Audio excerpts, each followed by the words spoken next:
Bonjour à tous, j'espère que vous allez bien. Dans cette vidéo, on va parler de mouvement de rotation d'un solide autour d'un axe fixe. Dans notre vie quotidienne, il y a plusieurs exemples de mouvements de rotation autour d'un axe fixe.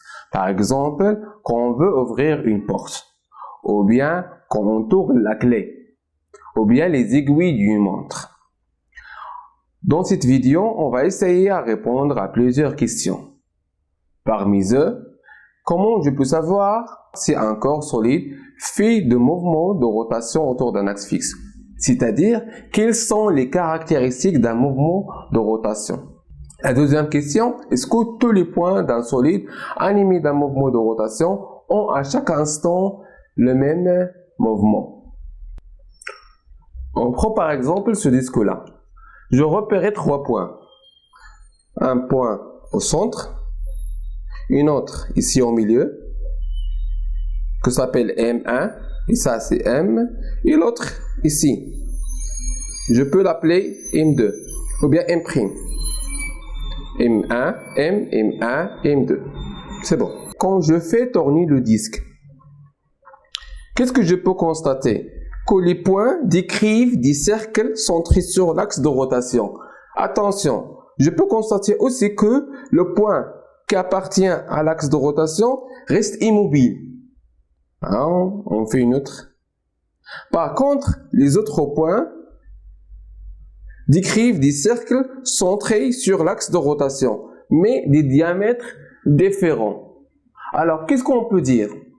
Un solide est en mouvement de rotation autour d'un axe fixe si les points qui appartiennent à l'axe de rotation restent immobiles. La deuxième condition, les autres points de solide décrivent des cercles ou bien des arcs des cercles centrés sur l'axe de rotation dans le plan perpendiculaire à l'axe de rotation.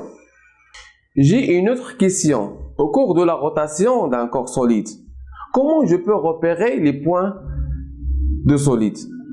Par exemple, j'ai un disque.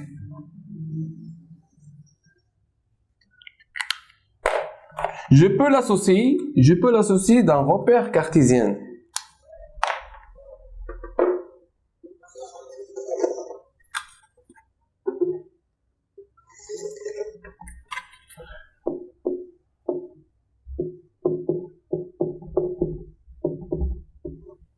C'est ça l'axe des X et ça l'axe des Y. Alors le vecteur, et je choisis un point, et j'ai choisi un point M. Le vecteur de position de point M s'écrit comme ça. M c'est l'origine, O c'est l'origine de repère, est égal X suivant I plus Y suivant G. Il y a d'autres manières plus faciles pour repérer les points dans ce cas-là. Il s'appelait l'abscisse angulaire et l'abscisse corviline. Au cours de mouvements de rotation, les points de solide qui n'appartiennent pas à l'axe de rotation décrivent des cercles.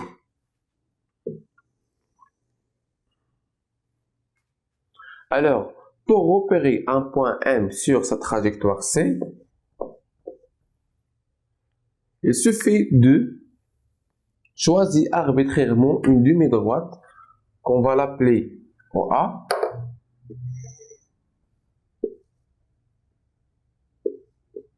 À l'instant T, c'est-à-dire à l'instant T0, M elle était là.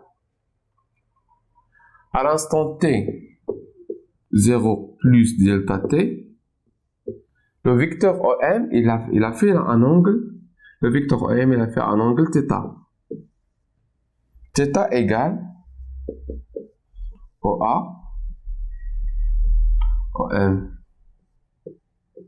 Il s'appelle abscisse angulaire. C'est-à-dire, à chaque instant, on peut déterminer la position de point M sur sa trajectoire circulaire à l'aide de l'abscisse angulaire entre OM et OA. OA, c'est une demi-droite qu'on a choisie arbitrairement comme direction de référence. Maintenant, on va passer à l'abscisse curviligne.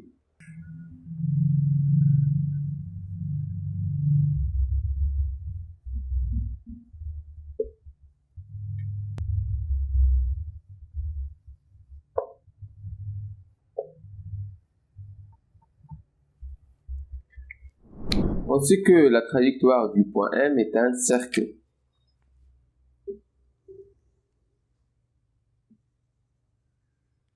Ensuite, on choisit un point particulier sur la courbe qu'on note M0.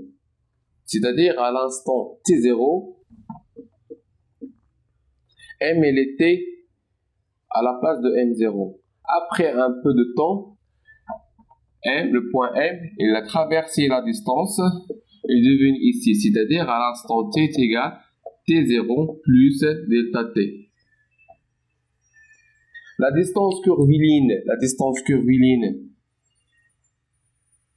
S, ça s'appelle S, c'est une mesure algébrique de la distance d'arc M0M. Si on connaît la trajectoire d'un point mobile M et son abscisse curviligne à partir d'une origine, on peut repérer la position du point M à chaque instant. À l'instant T0, le point M occupe la position de M0. Et à l'instant T, on peut le remplacer par T1. T1 est égal à T0 plus delta T. Le point M occupe la position de M1. Alors, je répète, à l'instant T0, le point M occupe la position de M0. Et à l'instant T1, M occupe la position de M1. Entre les instants T0 et T1, M parcourt l'arc de cercle M0, M1, de distance curviligne M0, M1, et décrit l'angle θ.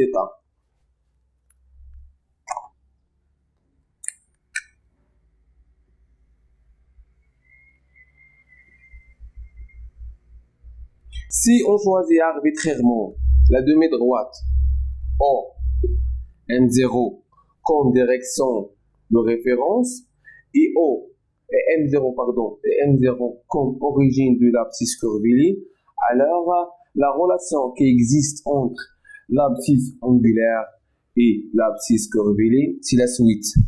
S est égal à R θ. R, c'est le rayon de trajectoire circulaire du point M.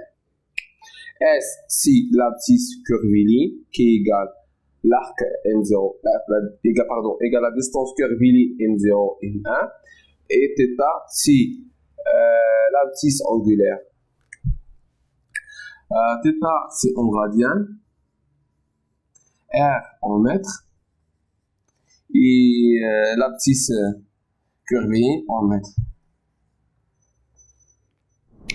Dès le début de la vidéo, on parle de mouvement de rotation autour d'un axe fixe. Mais la question que je peux poser maintenant, est-ce qu'il y a d'autres types de mouvements? Oui, il y a d'autres types de mouvements. Alors, il y a mouvement de rotation et mouvement de translation. Comme on a dit en avant, un solide en mouvement de rotation, si les points de solide qui appartiennent à l'axe de rotation sont restés immobiles, et les autres points décrivent des cercles ou bien des arcs des cercles centrés sur l'axe de rotation. Alors, on passe maintenant à la translation. De mouvement de translation, il y a encore trois types. Il y a translation rectiligne,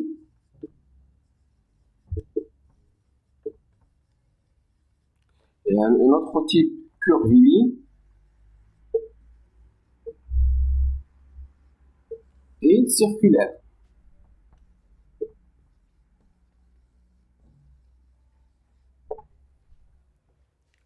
Quand on peut dire que le mouvement translation rectiligne, si la trajectoire est une droite, comme ça. Dans le cas circulaire, les trajectoires de chaque point sont des cercles. Ne confondez pas entre translation circulaire et mouvement de rotation. Si vous voyez bien, quand je tourne le disque, c'est ça mouvement de rotation. Mais quand je fais comme ça, c'est un mouvement de translation, mais pas rotation. Rotation ici, parce que les points qui appartiennent à l'axe de rotation restent immobiles. Mais dans ce cas-là, tous les points de solide ont des trajectoires superposables. Alors, les trajectoires sont des cercles. Dans le cas du curviligne, les trajectoires n'est pas des droites, n'est pas des cercles, mais des courbes. J'espère que vous avez bien compris ce que j'ai fait. On va continuer dans la deuxième partie.